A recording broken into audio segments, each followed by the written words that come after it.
महाकुंभ में बसंत पंचमी पर स्नान को लेकर श्रद्धालुओं में एक अलग जोश नजर आ रहा है, लेकिन सरकार की तमाम गाइडलाइंस के बावजूद लोग चाह रहे हैं कि संगम नोज पर पहुंचें और स्नान करें। हालांकि हमारे साथ बातचीत के लिए ब्रह्मचारी जी महाराज हैं। महाराज जी, क्या माहौल है? श्रद्धालुओं का विशेष स्नान है। देखिए, ये भारत देश है, बड़ी बड़ी घटनाएं होती है, दुर्घटनाएं होती है, दुष्परिणाम भी आता है, सदपरिणाम भी आता है, परंतु लोगों का उत्साह कभी खत्म नहीं होता है। पुनः एक नए सिरे से, एक नया उत्साह के साथ, नई जोश के साथ लोग उत्साहित और उल्लासित होते हैं कि हम चलें और पुनः अपने उस पुण्य फल को प्राप्त करें जिसके लिए हमारे पूर्वजों ने प्रयास किया है, जो हमारे भाग्य का चीज है। इसके लिए वो निरंतर प्रयत्नशील है। हम लोग देख रहे हैं पुनः इतनी बड़ी दुर्घटना के बाद भी लोग उत्साहित हैं संगम स्नान के लिए, गंगा स्नान के लिए, प्रयाग स्नान के लिए। सब लोग उत्साहित होकर काम कर रहे हैं। महाराज जी, कल के स्नान का क्या विशेष महत्व है? क्योंकि बसंत पंचमी पर बड़ी संख्या में लोग पहुंचे हुए हैं। बसंत पंचमी के स्नान का क्या महत्व होता है? शाही स्नान 3 होते हैं। एक संक्रांति के दिन लोग करता है, और एक अमावस्या को मौनी अमावस्या में करता है, और एक फिर इसमें करता है।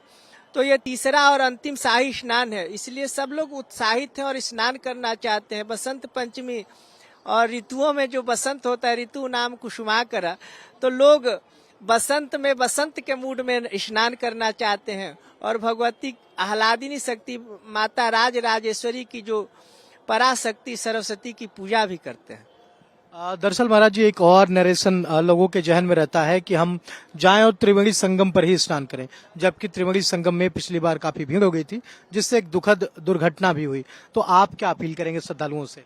देखिए, हम अपील श्रद्धालुओं से यही करेंगे कि जो जिसको जहां स्नान का मौका मिले, खटकोड़ जहां से दिखाई दे, स्वामी करपात्री जी महाराज कहते थे कि खटकोड़ जहां से दिखाई दे उस सब संगम माना जाता है। परंतु श्रद्धालुओं की अपनी श्रद्धा है, अपना एक नहीं होता है लकीर का फकीर, तो उसको परिवर्तित कितना किया जा सकता है हम नहीं जानते हैं। परंतु हम लोग निवेदन जरूर कर सकते हैं कि भैया जहां से हो सके वहीं से स्नान करो, ज्यादा उछल कूद मचाने में दुर्घटना हो सकती है।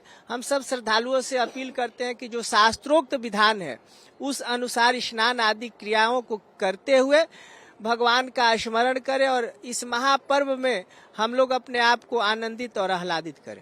स्नान का क्या मुहूर्त बन रहा है? किस तरह से लोग स्नान करने जाएंगे? क्योंकि आप लोग भी स्नान करने पहुंचेंगे, तो कब पहुंचेंगे आप लोग? और हम लोग प्रयास करेंगे कि जो गाइडलाइन दिया गया है सरकार के द्वारा, और सरकार के द्वारा जो निर्देशित कर रहा है और शास्त्र के द्वारा जो प्रायोजित है, उन दोनों विषयों को दृष्टिगोचर रखते हुए ब्रह्म मुहूर्त में जो बसंत पंचमी के अंतर्गत होता है स्नान दान आदि का बसंत पंचमी है, उस अनुरूप हम लोग स्नान करने का प्रयास करेंगे। सुरक्षा के किस तरह के इंतजाम आपको नजर आ रहे हैं? जो कि आप भी मेले में हैं और भ्रमण भी कर रहे हैं, तो किस तरह के सुरक्षा के इंतजाम इस बार आपको नजर आ रहे हैं? देखिए, सुरक्षा का इंतजाम हर समय अच्छा रहता है, परंतु दुर्घटनाओं का कोई सीमा तो होता नहीं है। जैसे आप अपने घर में टॉयलेट 2 बनाएंगे, 4 बनवाएंगे, 10 बनवाएंगे, और हर व्यक्ति के अनुसार तो टॉयलेट बनाएंगे नहीं, और उसमें आकस्मात घटना हो जाती। जैसे कोरोना आया तो अस्पताल जितना बना था उतना पर्याप्त था, परंतु मरीजों की संख्या बढ़ जाए, दुर्दैना अवसाद हो जाए, कुछ घटना हो जाए, प्राकृतिक आपदा आ जाए, तो उसके लिए व्यक्ति के हिसाब से अस्पताल तो बनता नहीं है। एक सरकार का नियम है, उस अनुरूप अस्पताल आदि बनाया जाता है।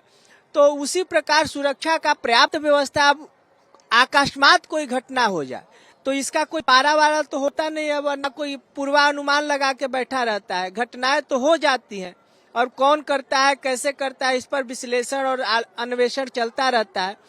तो सुरक्षा का जो भी प्रबंध किया गया है सरकार के द्वारा, हमारे दृष्टि में पर्याप्त है और हम उसको पर्याप्त मानते हैं। परंतु अब वो कल क्या होगा ये तो हम नहीं जानते हैं, वो तो ईश्वर बताएंगे कि क्या होगा। बहुत बहुत धन्यवाद महाराज जी।